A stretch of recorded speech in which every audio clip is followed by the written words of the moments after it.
We wanted to go over some Zoom settings today. So now that we have Zoom access, there are quite a few setting options that we might not have had access to previously with the free Zoom account. So to get started, you'll go to zoom.us on the web using the Chrome browser and sign in with Google. That button will be scroll down a little and you can then sign in with Google. I'm signed into my account and I'm verified that I have the licensed version by clicking on my profile picture here on the right side. Now, when you're in Zoom, you have some options in the menu here. You have your profile where you can upload your profile photo. You can modify your department and your job title and things like that with this edit button. You can modify your personal meeting ID to be a number that makes more sense for you. If you've already scheduled meetings, you might not want to do that right now. And you have your linked accounts and some other settings on here. So I have mine linked to Google Calendar because I have the extension, which is really great for scheduling appointments, and I have it here in my Chrome browser to be able to schedule appointments. Next, you have your meetings. So you'll have any meetings that you have scheduled. You can also use the Zoom app on your computer, which works really great once you get used to it. If you're used to using the web version, it might just be a little bit of an adjustment, but it works really, really well once you get the hang of it. Now, in your meetings, we're not going to talk too much about the meeting screen right now. You'll see that I have meetings scheduled today and throughout the week when they load here on my meetings page. But in the meantime, I will go ahead and show you my Zoom software. Here it is on my desktop, and I have my upcoming meetings, and I can refresh. This is what the software program looks like. Meetings. So back to the Zoom web browser, you can see I have all my meetings here. This is where you schedule meetings. This is where you can look at previous meetings. You can check your meeting personal room and meeting templates. But what we're really here to talk about today are your Zoom settings. So in the basic settings, you can do quite a few things. What you do want to know is that all the settings are actually on a single page. So it's not like you have to go to different pages. It's really just all scrolled down, and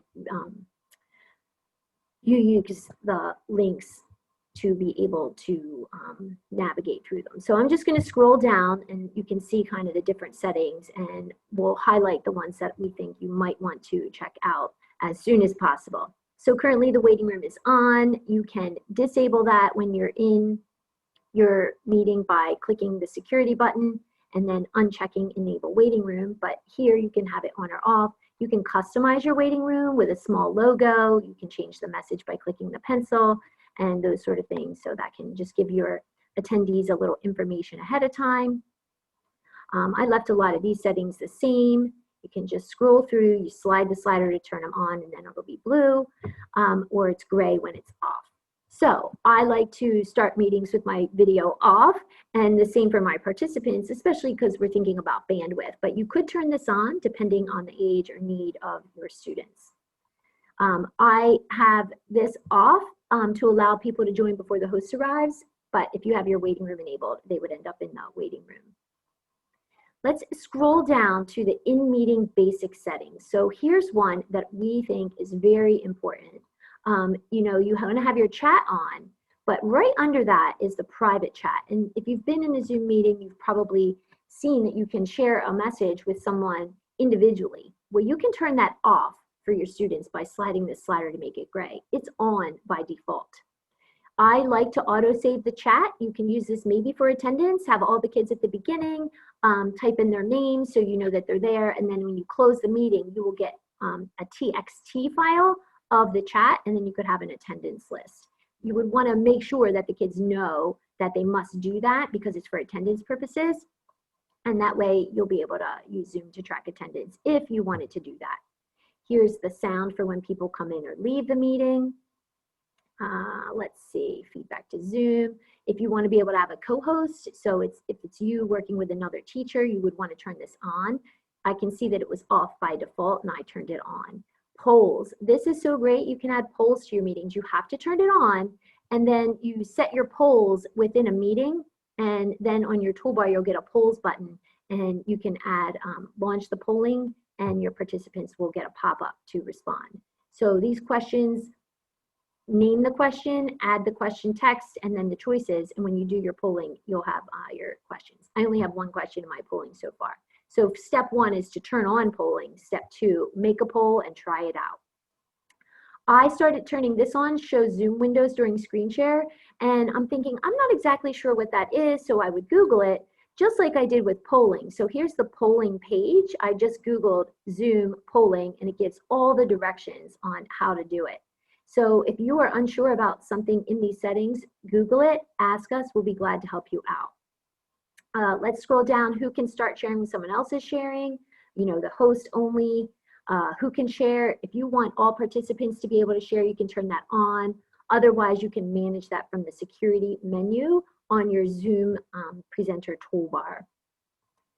Keep going. Annotation. Do you want to be able to allow people to annotate? Maybe you didn't realize there were annotation features, but those are also available in your toolbar so that you could do it. Other people in your meeting can do it. You just want to make sure that you know how to work it so that if it happens, you're not confused, or that you can actually use it effectively. You can use the whiteboard, nonverbal feedback. I wasn't sure what this was and how it was different from meeting reactions. So again, I Googled it, and here's what nonverbal feedback is. It's going to allow students to be able to raise their hand and some different things like that. So you might want to enable it, see how it goes, see if it's something you want to keep on or off, and then you'll know what it does. So here are some of the options. You can only have one active at a time, and it might be in their more menu. So it's up, thumbs down, clapping. I guess this is a coffee. So, you know, you might have to try it out, see what you think. If you want to schedule a meeting with me or someone on the team, let us know, and we can test these things together. Let's see what else we have here. Do you want to allow them to rejoin? So if you remove somebody and you want them to be able to come back in, I would probably turn that on.